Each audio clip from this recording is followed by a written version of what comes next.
மக்கள் அரசாங்கத்தினோட வணக்கம். இப்போ நம்ம குடும்பம் அரசாங்கம் ரெண்டும் ஒன்று அப்படின்னு சொன்னோம்.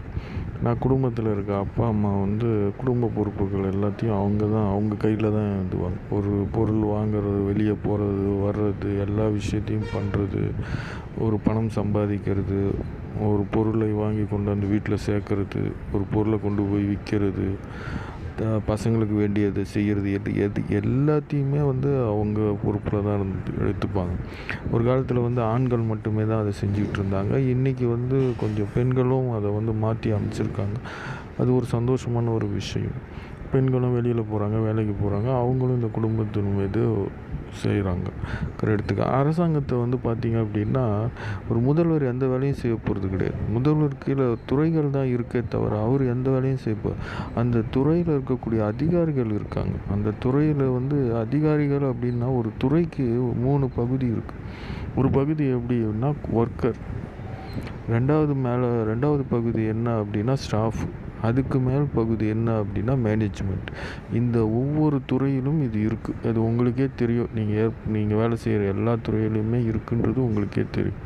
இவங்க எல்லாம் செய்கிற வேலைகளை அவர் ஜஸ்ட்டு ஒரு கண்காணிக்க போகிறார், அவ்வளோதான். ஒன்றும் கிடையாது. கையெழுத்து சரியாக தப்பான்னு கேட்டு கையெழுத்து போட போகிறார். அதை அவர் சரியாக போட்டுட்டார் அப்படின்னா நம்மளுடைய வாழ்க்கை மாறி போயிடும். இங்கே தான் பிரச்சனையே இங்கே தான் ஸ்டார்ட் ஆகுது. அதேமாதிரி பிரதமருக்கும் இதே விஷயந்தான். மாநிலத்தில் எப்படி இருக்காரோ அதே மாதிரி ஒரு நாட்டினுடைய பிரதமரும் இதே விஷயந்தான். அப்போது குடும்பம் நடத்துறது ரொம்ப கஷ்டமா இல்லை அரசாங்கம் நடத்துறது ரொம்ப கஷ்டமான்னு சில பேர்கிட்ட நான் பேசி கேட்டுட்ருக்கும்போது சொன்ன ஒரு வார்த்தை, குடும்பம் நடத்துறது ரொம்ப ஈஸிங்க, ஆனால் அரசாங்கம் நடத்துறது ரொம்ப கஷ்டங்க. ஏன்னா அரசாங்கம் மொத்த மக்களையும் நடத்தணும் அப்படின்னா. இதுதான் நம்மக்கிட்ட இல்லை, தெளிவு இல்லை அப்படிங்கிறது தான ஒரு விஷயம். இந்த தெளிவு இல்லாதனால தான் நம்ம குடும்பம் நடத்துறது தாங்க ரொம்ப ரொம்ப கஷ்டம். எல்லா விஷயத்தையும் அப்பா அம்மா கை தான் பார்க்க வேண்டியது இருக்குது. ஆனால் அரசாங்கம் நடத்துறது ஒவ்வொரு துறையிலும் அதிகாரிகள் இருக்காங்க, ஸ்டாஃப் இருக்காங்க, ஒர்க்கர்ஸ் இருக்காங்க. அவங்கவுங்க வேலையை அவங்கவுங்க செய்ய போகிறாங்க. அவங்கவுங்களுக்கு சம்பளம் கொடுக்கப்படுது, அவங்கவுங்க அந்தந்த வேலையை அவங்கவுங்க செய்கிறாங்க. அவ்வளோதான் விஷயம். இதில் எந்த கஷ்டமும் இல்லை. அதனால தான் இதில் படிக்காதவங்களும் இதில் வர்றதுக்கான மிக முக்கிய காரணமே அதுதான். படிக்காதவங்க இதில் பல விஷயங்களை அவங்க செய்கிறாங்க, நல்லதும் செய்கிறாங்க, மற்ற விஷயங்களும் செய்கிறாங்க. ஏன்னா நான் குழப்பத்தை விளைவிக்கிறதுக்காக நான் பேசலை.